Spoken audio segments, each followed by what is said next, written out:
Olá, está no ar o programa Ambiente Legal, diretamente dos estúdios da TV Êxito.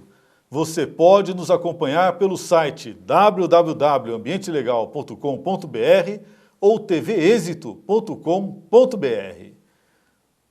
A gestão de saúde não é mais a mesma de alguns anos atrás.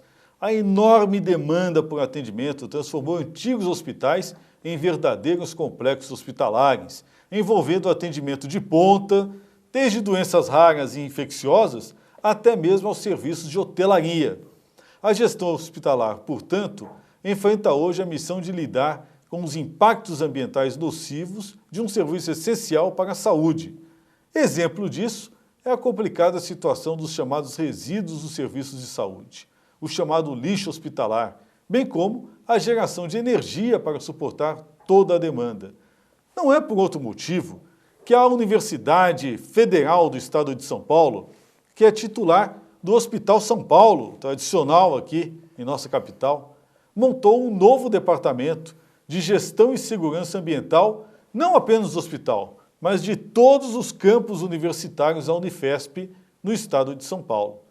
Para falar sobre isso, estamos trazendo o professor Dr. Décio Luiz Semenzato Júnior, professor adjunto da Universidade Federal de São Paulo, da Unifesp, no campus de Diadema, diretor do Departamento de Gestão e Segurança Ambiental da Unifesp, membro do Conselho Universitário da Unifesp e é coordenador do Programa de Pós-Graduação em Análise Ambiental Integrada, além de liderar vários grupos de pesquisa cadastrados no CNPq. É isso, e é sobre esse tema do novo Departamento de Gestão e Segurança Ambiental dos campos universitários da Unifesp que nós vamos conversar agora com o nosso professor. Professor Décio, seja muito bem-vindo ao Ambiente Legal. Obrigado, Fernando. É um prazer e uma honra estar aqui. Como é que é hoje a gestão ambiental universitária, professor? É um desafio muito grande. Em relação até ao Hospital São Paulo, o Hospital São Paulo conta com uma equipe de gestão ambiental relacionada principalmente à gestão ambiental e saúde. E a Universidade Federal de São Paulo, que é uma referência nacional, nos últimos anos ela passou por um grande programa de expansão, na verdade de todas as universidades federais. Mas a Unifesp foi a universidade federal que mais cresceu em termos percentuais em número de alunos. Pouca gente sabe disso, né? A Universidade Federal de São Paulo é a que mais cresceu no Brasil, né? Sim, em termos percentuais fomos nós os que mais crescemos das 59 universidades federais hoje existentes. Isso, claro, gerou uma série de demandas e de desafios, entre eles ambientais relacionados à implementação da universidade, tanto aqui no Campo São Paulo como nos novos campi. Hoje nós temos campos em Diadema, na Baixada Santista, em Santos, em Osasco, em Guarulhos e São José dos Campos. E também os campi de extensão em Santo Amaro, em Embu das Artes e na Zona Leste. Todo aqui na região metropolitana. Todo aqui na região metropolitana.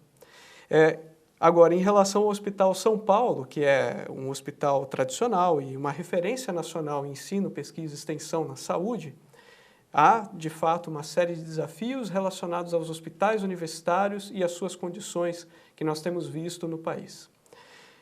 Esse hospital, é claro, ele tem uma série de resíduos e nós temos sido parceiros deles, iniciado uma parceria entre o Departamento de Gestão e Segurança Ambiental, que eu estou iniciando a gestão, com eles também para que nós possamos compartilhar as nossas soluções para a universidade e para a gestão, entre outras coisas, dos resíduos que são gerados no ambiente acadêmico.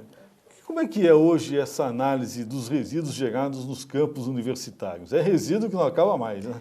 É resíduo que não acaba mais e é uma diversidade grande de resíduos. É claro que há uma legislação pertinente relacionada a isso e há serviços de coleta de resíduos. Tanto os biológicos como radioativos, que também nós temos. Você faz muita pesquisa, né? Exatamente. Esses resíduos, em especial, cada campus tem um contrato de coleta desse material e de destinação. E é necessário ter o certificado de destinação para que tudo ocorra dentro da legalidade. O nosso desafio hoje é criar a conscientização de pesquisadores, dos professores, alunos, técnicos, sobre a geração de alguns resíduos em especial, como, por exemplo, resíduos em aulas de química. Existem algumas iniciativas, até um colega, o professor Heron, lá do campus de Diadema, de realizar aulas, experimentos em aulas com gotas, o que eles chamam de química em gota. Ao invés de usar resíduos, de usar reagentes químicos, quer dizer, reduzir o volume de reagentes. Exatamente. Então, lá em Diadema, eles conseguiram a redução de mais de 10 vezes o volume de resíduo gerado nas aulas de química pela implementação, em algumas aulas, quando é possível, dessa técnica, que consiste na impressão numa impressora laser de um circuito de reação, uma transparência dessa que nós colocamos em retroprojetor, e ela tem alguns pontinhos e que se pingam os reagentes, eles correm nesse circuito e fazem a reação. Então, isso representa, serve ao ensino, né, é didático, mas ele representa uma redução do volume de resíduo em aula enorme. E redução de consumo de água também, né? Porque, obviamente, claro. né? Nós temos até uma orientação, e a Unifesp ela é signatária disso, ela adotou um projeto do governo federal que se chama Esplanada Sustentável, que prevê a redução principalmente do custeio. Iniciativas como essa auxiliam a universidade a cumprir suas metas no Esplanada Sustentável. Sem perda de qualidade do ensino, né? Isso claro, é o mais importante. Né? Sem perda de qualidade do ensino e até introduzindo uma nova técnica, né? Fazendo o aluno pensar de uma nova forma, por uma nova abordagem. Ele mesmo já é didático em si, né? O fato dessa redução. Isso é muito interessante porque nós estamos vendo uma coisa absolutamente nova, que é um programa de gestão ambiental vinculado à matéria, né? Isso que é importante, né? Exatamente. A disciplina em si, né? Isso, e o nosso departamento, ele tem uma divisão de resíduos que vai fomentar e estimular a iniciativa, né? Esse tipo de iniciativa dentro da universidade. Também os pesquisadores, quando eles propõem os seus projetos de pesquisa, muitas vezes eles não se lembram dos resíduos que eles podem gerar. E isso a própria FAPESP aqui em São Paulo, a Fundação de Apoio à Pesquisa no Estado de São Paulo, tem colocado na submissão de projetos de pesquisa informações sobre a geração de resíduos. É claro que os projetos, vários tipos de projetos geram resíduos e o que se faz com esses resíduos depois. Então a nossa universidade e o Departamento de Gestão e Segurança Ambiental vai iniciar justamente um debate e a organização desse tipo de informação e orientação aos pesquisadores. Muito bom. E me diz uma coisa, como é que está hoje a gestão da energia também nesses campos, né? Porque o resíduo é o que sai, a energia é o que entra, né? Para ser gasto. Né? Exatamente. Hoje nós temos uma pró-reitoria de planejamento e ela tem uma divisão dela de engenharia e essa divisão, o nosso pró-reitor adjunto de planejamento, o professor Pedro Arantes, tem estimulado e colocou isso em uma das metas da universidade, a criação de planos diretores. Todos os nossos campi se expandiram, construíram prédios, às vezes mais de um prédio, em mais de uma unidade localizada nas cidades, mas é necessário haver um ordenamento, uma política de terras, como o professor Pedro disse, e a construção de prédios que sejam prédios verdes ou prédios sustentáveis. O plano diretor que está sendo lançado, o primeiro vai ser em Diadema, já para o início do ano que vem. Ele vai ordenar, então, toda a organização do nosso espaço e há condicionantes ligadas a esses prédios. Entre eles, acessibilidade, entre eles, inovação e também a sustentabilidade. Então, são prédios que têm que ter novas tecnologias que reduzam também o consumo de energia. Ou seja, há um trabalho todo administrativo que não é o do trabalho da atividade fim da universidade, mas que tem íntima ligação com a atividade fim da universidade, porque conferir conforto para que a atividade se processe, mas dentro de um parâmetro de racionalidade, né? É de eficiência, né? Claro, Fernando. Olha, a universidade, ela inova no conhecimento, ela realmente é a geradora de conhecimento. E por que não usufruir desse conhecimento para racionalizar toda a sua atividade acadêmica? Então é isso que nós dentro do Departamento de Gestão Ambiental, queremos aproximar a academia, a atividade acadêmica, à administração. Então será possível que professores eles possam propor projetos de pesquisa com a universidade como estudo de caso inclusive propondo aí medidas, indicadores de sustentabilidade para essa universidade, medidas que resultem em uma gestão socioambiental mais responsável e sustentável. Você é um dos professores e um dos acadêmicos da nova geração de acadêmicos da Universidade Brasileira. Toda a sua formação foi voltada para a área ambiental, né? Desde a graduação, você vem trabalhando com ecologia, né? Como é que é essa transposição de você trabalhar cientificamente com isso, como acadêmico, né? E agora ser um gestor ambiental, administrativo, dentro de uma universidade, né? Esse é um parâmetro novo, né? Não existe essa figura ainda, acho que é a primeira que eu me lembro dentro de uma universidade, de um gestor ambiental dentro de uma universidade, ou seja, administrativo, né? Como é que é essa experiência? Bem, as universidades, algumas, elas já têm uma estrutura de gestão ambiental. Isso, a própria USP aqui, ela tem, e referência entre as federais, a Universidade Federal do Rio Grande do Sul e de Santa Catarina são boas referências na gestão administrativa de meio ambiente. Aqui, na Unifesp, sim, é uma grande novidade estar organizado dessa forma. Eu fiz a minha graduação em Ecologia e doutorado em Geociências e Meio Ambiente. Então eu permeei as ciências biológicas na Ecologia e meu doutorado nas ciências exatas e da Terra, traçando um caminho interdisciplinar. Nessa minha trajetória, eu tive a oportunidade de ter contato com a gestão dentro da universidade. E isso me auxiliou a assumir a tarefa que tenho hoje. É interessante realmente nós ocuparmos um cargo de gestão, porque nós aprendemos muito sobre a gestão pública, que tem as suas particularidades, mas também nós conseguimos trazer esse ambiente de inovação da academia para dentro da gestão universitária. Porque é a prática, né? Exatamente. Aquilo que nós pesquisamos é aquilo que nós queremos aplicar.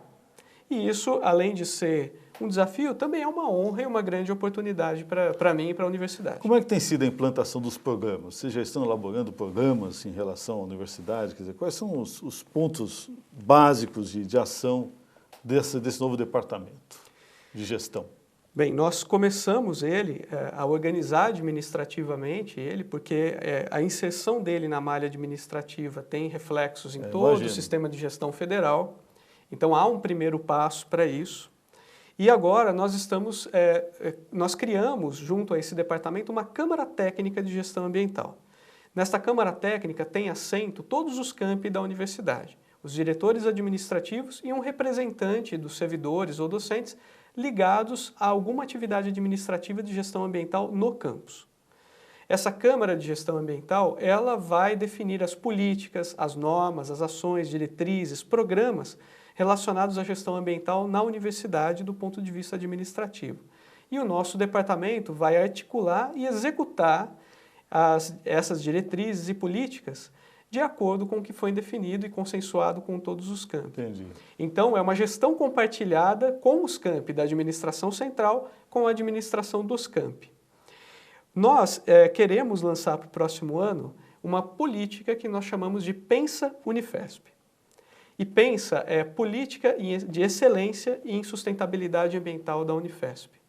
Essa política é como um marco regulatório para a universidade para orientar, nortear todas as suas atividades acadêmicas relacionadas à gestão e sustentabilidade ambiental. É uma inovação, é algo novo na nossa universidade, para muitas universidades também, e ela será construída com a participação de toda a comunidade acadêmica. Ou seja, é um núcleo de Estado maior, né? Vai começar a planejar, a pensar o que seria um novo planejamento, uma nova visão, né, de ação. Né? Exatamente. A nossa política de excelência e sustentabilidade ambiental é como a política de meio ambiente, né, do Brasil, a Lei 6938 de 81. Então, é um marco regulatório para nós. Vocês vão montar um conselho de meio ambiente no campus? Nós temos a nossa Câmara Técnica, que justamente lidará com essas questões de meio ambiente. Mas como eu for me referir, que daqui a pouco vai ter aparição de aluno para participar, né, do conselho. Né? Claro, os alunos eles poderão participar dentro dos seus campi, levando as suas sugestões, e também a reitoria sempre foi aberta, essa nossa nova gestão, aberta à participação dos técnicos. Eu digo isso por conta do que a gente viu aí recentemente no campus da Universidade de São Paulo, no campus leste, né? Onde tem lá um processo de remediação de área contaminada e que gerou um bafafá danado lá para os alunos, né? Mas eu acho que esse assunto é para a gente falar no próximo bloco. Fique conosco.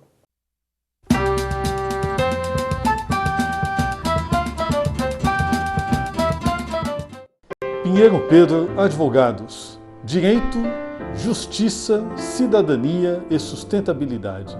Desde 1985.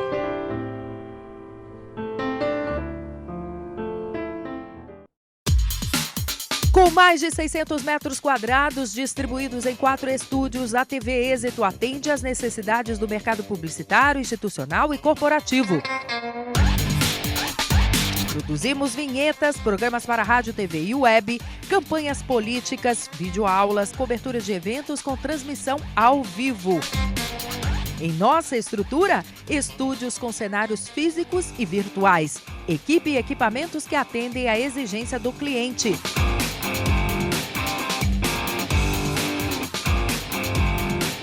tvexito.com.br, Rua Joaquim Távora, 1493.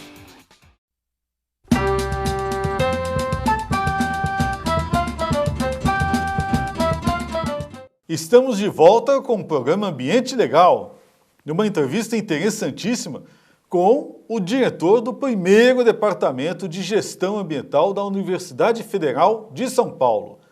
Estamos hoje tendo a oportunidade de entrevistar o professor Décio Semenzato, professor adjunto da Universidade Federal de São Paulo, campus de Diadema, diretor do Departamento de Gestão e Segurança Ambiental da Unifesp.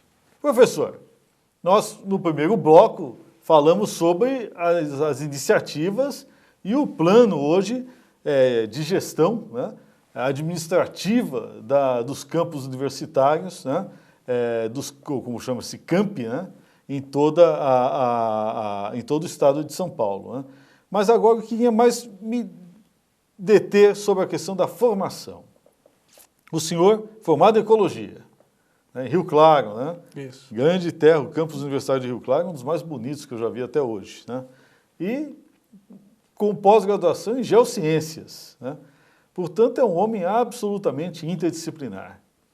E eu me lembro de um grande tabu dos meus tempos de universidade, o período que eu passei dando aula também na Universidade de São Paulo, no núcleo do Unisan, na USP, né, da dificuldade que era o diálogo entre uma disciplina interdisciplinar, como é a ambiental, né, com departamentos de disciplinas, né, que não conseguem entender essa interdisciplinariedade, né. Isso é muito importante para a gente poder entender como é que funciona hoje o organismo universitário, né. Como é que tem sido essa sua convivência com essa diferença contínua? Departamentos de disciplina rígidas, né? E essa interdisciplinariedade que é tão necessária na atividade ambiental. Olha, Fernando, desde o começo eu aprendi uma coisa. Lidar com a questão ambiental está na faixa de Gaza. Isso aí. É lidar sempre com conflitos. Nas aulas que eu dou para os meus alunos, quando eu falo da questão ambiental, eu sempre alerto eles. Olha, se você quer paz, então não é a área ambiental o seu caminho. Isso aí. Porque nós lidamos com os conflitos econômicos, políticos, sociais, ideológicos. E é claro, isso é sempre difícil. A partir do momento que você assume que é difícil, então já não passa a ser mais aquele grande... Você não presta mais atenção nisso, em busca, de fato, as soluções. Realmente a universidade ela tem uma coisa interessante. Os departamentos acadêmicos que inovam, geram conhecimento, muitas vezes também são refratários a novas estruturas. E nós vemos essa questão da interdisciplinaridade como uma questão que é um exemplo. Isso vai desde o MEC até as universidades, até os departamentos acadêmicos. Havia uma época uma dificuldade de pontuação, inclusive. O sujeito apresentava um trabalho interdisciplinar e num departamento, e o departamento não gostava, né? Porque não era da disciplina dele, né? Era isso mesmo. Ainda existem esses casos. até como política da universitária, aliás, colocada pelo MEC e pela CAPES, né, Coordenação de Aperfeiçoamento de Pessoal de Ensino Superior, há uma área de avaliação que é interdisciplinar, a qual havia uma sub-área de ciências ambientais, que agora virou uma grande área de avaliação. E essa área é interdisciplinar de fato. Mas o diálogo ainda não é tão simples, principalmente quando nós colocamos indicadores de produção intelectual, ainda há uma série de pontos a serem melhor tratados, que não contemplam, na verdade, a interdisciplinaridade de fato. E é problemático, porque, na verdade, nós vivemos sob a égide conflituosa, né, dos interesses difusos, né? Quer dizer, envolve não só ambiente, mas segurança, saúde já está assim, educação, né? Então, há uma série hoje de atividades que são interdisciplinares e como ambiental, né? E que tem uma dificuldade grande ainda de diálogo com as universidades, né? Mas, pelo visto, a Unifesp está conseguindo criar duas estruturas, uma executiva e uma acadêmica interdisciplinares, né? A sua é executiva, né?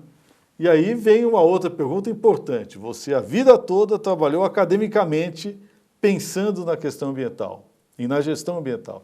Como é que é passar para a prática, professor?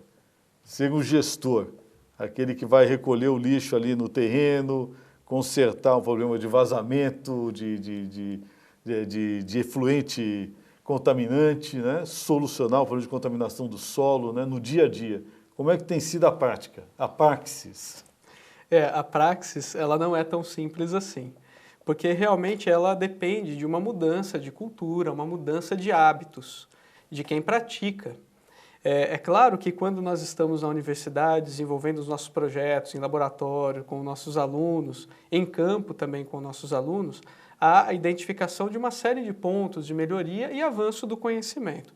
Transportar ele para a realidade é como eu criar um protótipo, por exemplo, e aí eu ainda vou ter várias versões desse protótipo sendo aplicados até sair o produto final.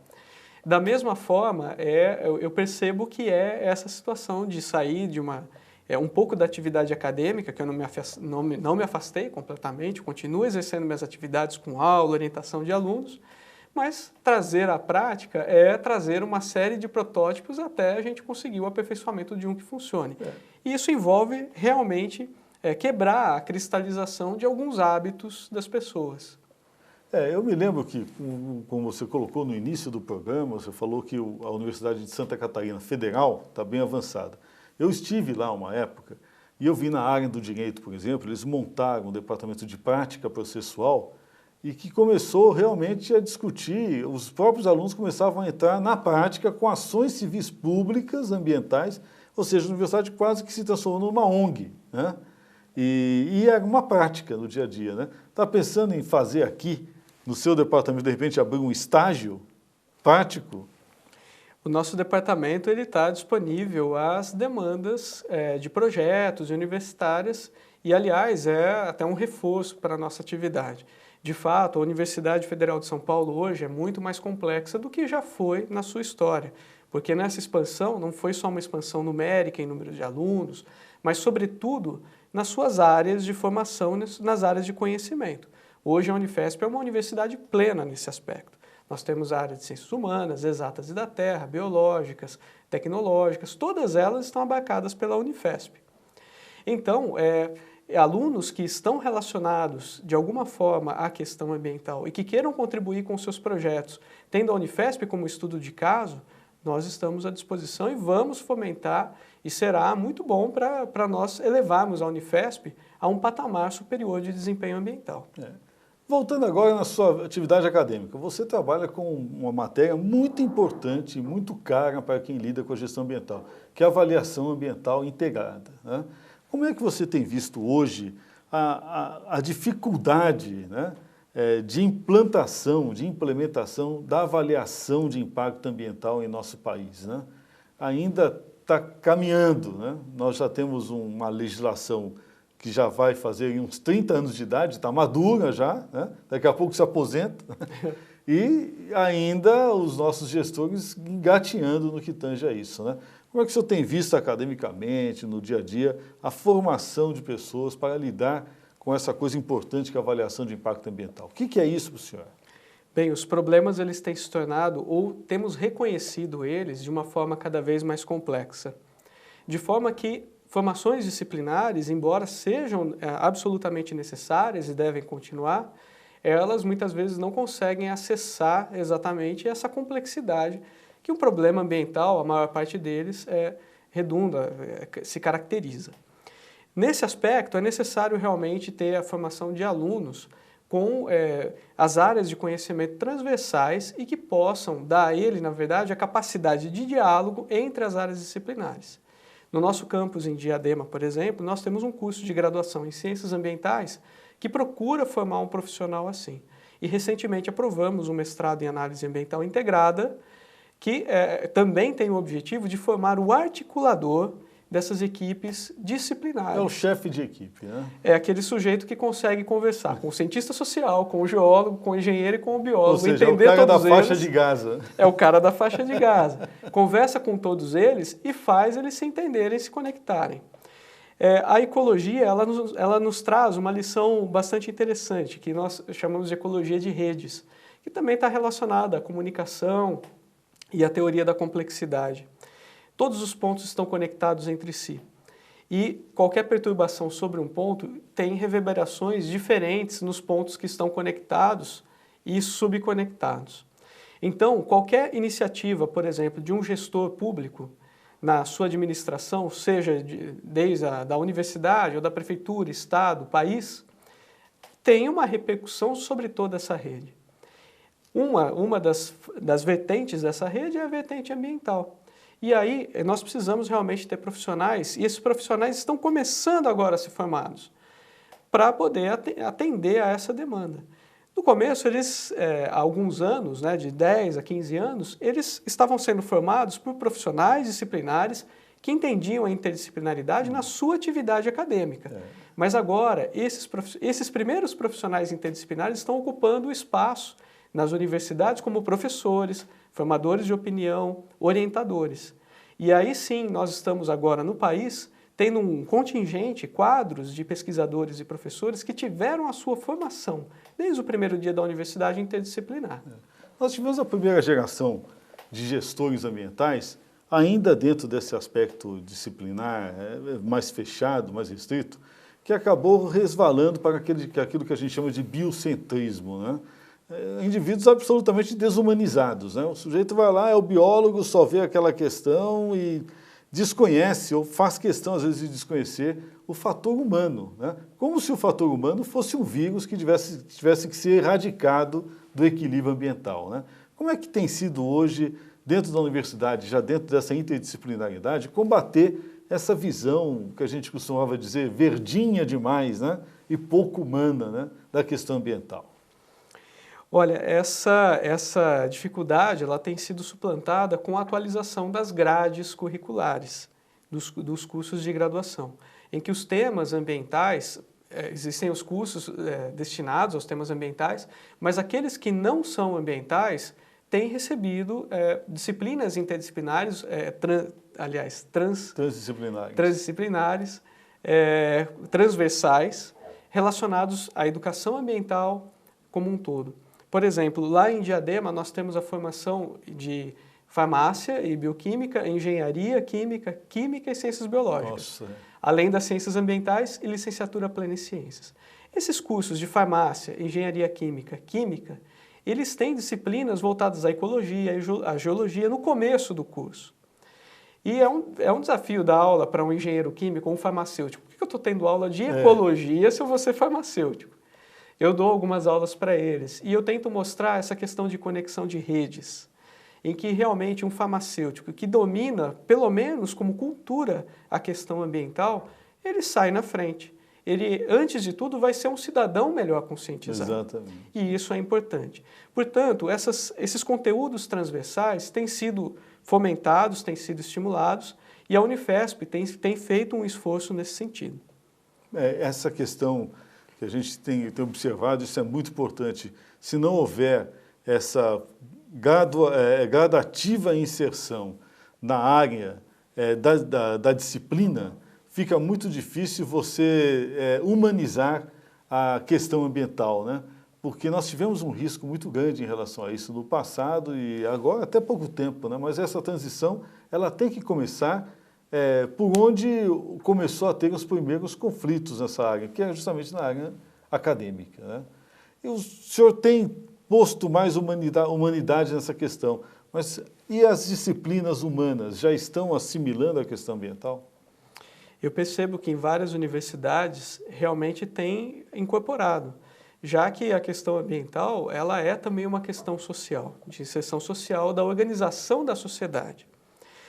Vários cursos têm, nessa medida de inserção de conteúdos transversais, colocado a questão ambiental na sua grade para que haja uma discussão de fato na formação desses profissionais das áreas de humanas.